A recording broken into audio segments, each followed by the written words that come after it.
해결하는 지혜의 두 번째 시간, 갈등을 해결하는 올바른 대화법을 익혀보아요. 배워보도록 하겠습니다. 교과서는 102쪽입니다. 먼저 문제입니다. 다음 초성을 보고 무슨 단어인지 맞춰보세요.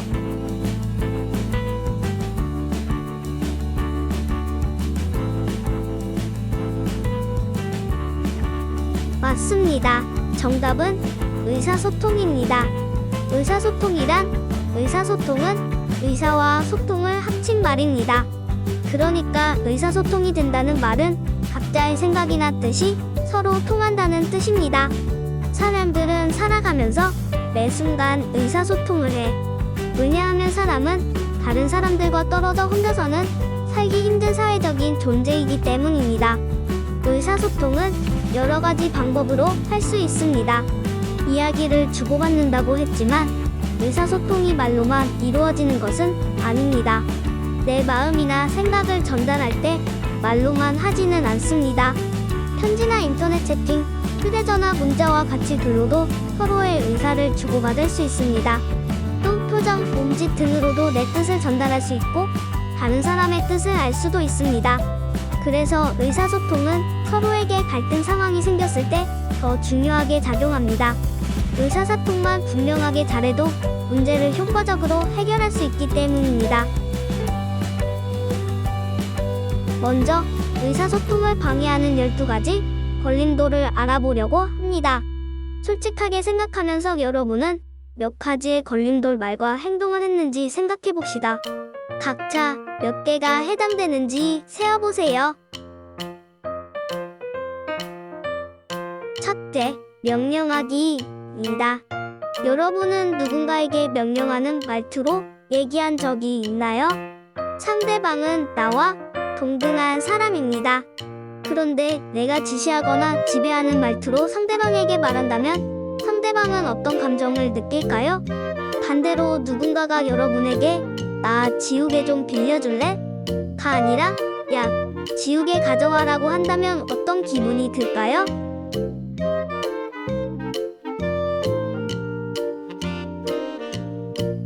둘째, 경고하기입니다. 만약에 너가 나에게 무엇을 하지 않는다면 때려줄 거야. 같은 식으로 상대방을 윽박지르고 압박하는 것입니다. 그러면 어떻게 될까요? 상대방은 좋은 마음이 들기 어렵습니다. 내가 하지 않을 미래의 일까지 말을 하면 본인도 기분이 나빠지게 됩니다.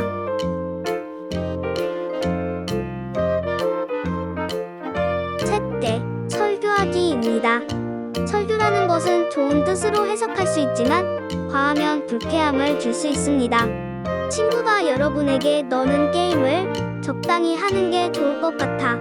그렇지 않으면 눈도 나빠지고 성적도 떨어지고 친구들도 멀어지고와 같이 계속 말을 한다고 생각해보세요. 그러면 여러분은 더 이상 그 친구와 대화하고 싶지 않을 것입니다. 여러분은 어떤가요? 넷째, 해결책 제시하기입니다. 여러분이 무언가를 친구에게 말했을 때 여러분은 그냥 말하고 싶어서 공감을 받고 싶어서 말하는 경우가 있습니다. 그런데 상대방은 그러한 감정은 고려하지 않고 그 문제만 해결하려고 한다면 어떨까요? 오히려 역효과가 생겨서 다시는 그 친구에게 말하고 싶지 않을 것입니다. 이 외에도 다른 여러 가지가 있습니다. 상대방에 대해서 함부로 판단하기, 상대방에 대해서 비난하기, 상대방의 말과 행동에 대해서 욕설하기, 상대방의 행동 분석하기, 상대방 동정하기, 계속해서 상대방에게 질문하기, 상대방이 말하는데 딴점 피우기, 창피주기 등이 있습니다. 여러분은 이러한 행동 중에서 몇 가지의 행동을 한 적이 있나요? 갈등을 평화롭게 해결하려면 다른 사람의 생각을 이해하는 일이 필요합니다. 또 서로의 말을 잘 듣고 공감하여 대화하는 일도 매우 중요합니다. 갈등을 해결하는 올바른 대화법을 공부해 봅시다. 대화 안 하는 방법을 보도록 하겠습니다. 지은아, 너 지금 봤니? 이게 뭐야, 정말. 이는 연기를 간다고 목도리 갖다 탁 세워놓고 얼마나 열심히 하는 줄 아니? 정말 이게 창피해서 이걸 어떻게? 정말 엄마가 답답하다. 이렇게 공부할 것 같으면 때려쳐.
잘 보셨나요?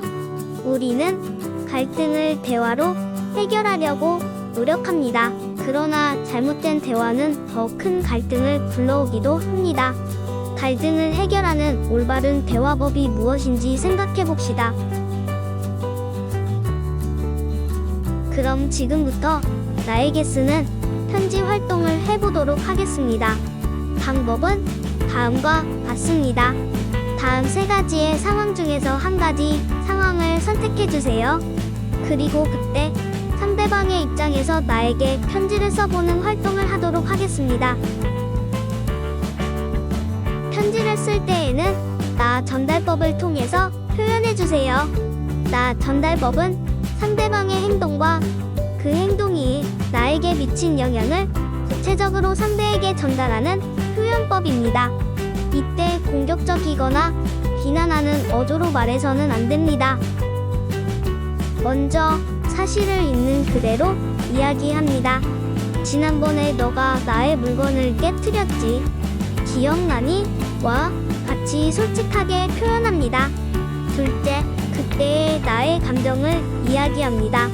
너가 나의 소중한 물건을 깨트려서 속상하고 많이 당황했어와 같이 표현합니다.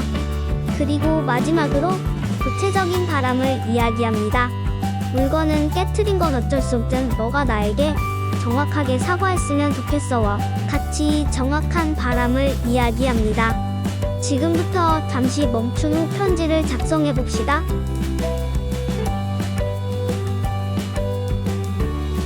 다음으로 갈등을 해결하기 위한 멈춤, 그 반의 단계를 알아봅시다. 먼저 멈추기입니다. 친구가 무엇인가 공유하고 싶을 때 그거가 자신을 화나게 하는 것이든지 혹은 그저 하고 싶은 이야기이든지 자신이 하던 일을 멈추는 것을 말합니다. 문자를 보내고 있었거나 음악을 듣고 있었거나 혹은 컴퓨터를 하고 있었더라도 일단 멈춥니다.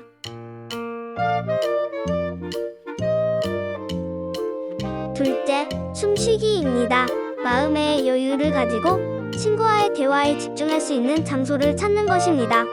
컴퓨터를 끄거나 친구에게 가까이 다가감으로써 더 잘 들을 수 있게 준비합니다. 조용한 장소를 찾는 것도 좋습니다. 몸의 긴장을 풀 때 진정으로 집중할 수 있기 때문입니다. 셋째, 듣기입니다. 친구가 마음을 담은 이야기라면 무엇이든 털어놓을 수 있도록 하는 것을 의미합니다. 때로는 이야기를 듣던 중에 조언하거나 문제를 해결하고 싶어지기도 하겠지만 듣기의 단계에서 가장 효과적인 것은 정말로 그냥 듣는 것입니다. 좀 더 이야기해줘와 같은 말을 해서 친구가 자신을 화나게 한 것에 대한 무엇이든 좀 더 말할 수 있습니다. 넷째, 반응하기입니다. 따뜻하고 배려심 있는 태도로 반응하는 것을 말합니다. 기분이 어땠어? 내가 어떻게 도와주면 좋을까? 어떻게 하는 편이 좋을 것 같니? 등의 맞장구를 치거나 좋은 질문을 할 수 있습니다. 오늘 수업 어땠나요? 갈등을 해결하는데 대화가 가장 효과적이지만 대화를 어떻게 하느냐에 따라서 그 결과는 다릅니다. 앞으로 친구와 대화를 함에 있어서 더욱 효과적으로 했으면 합니다. 다음 시간에는 갈등을 해결하는 바람직한 방법을 찾아보도록 하겠습니다.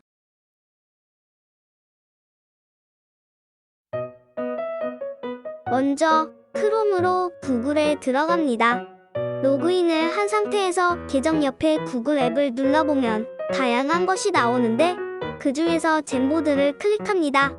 그리고 플러스 버튼을 통해 새로 만듭니다. 둘째, 좌측에 보면 여러 기능이 있는데 그 중에서 스티커 즉 포스트잇 기능을 클릭하여 작성을 합니다. 작성을 한 다음에는 크기를 조절할 수 있습니다. 혹시 글씨가 틀렸다면 더블 클릭을 통해서 수정할 수 있습니다.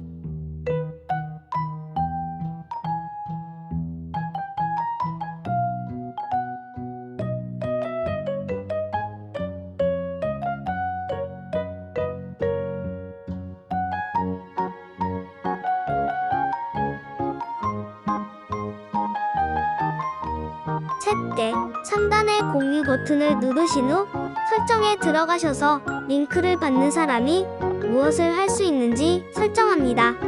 뷰어는 말 그대로 보기만 할 수 있고 편집자는 작성을 할 수 있습니다. 편집자로 바꾼 후 링크 복사를 누릅니다. 그 링크를 그대로 학생들에게 안내합니다. 넷째, 학생들은 링크로 들어와서 같은 방식으로 포스트잇을 눌러 수업에 대한 소감, 친구에게 하고 싶은 말들을 작성할 수 있습니다.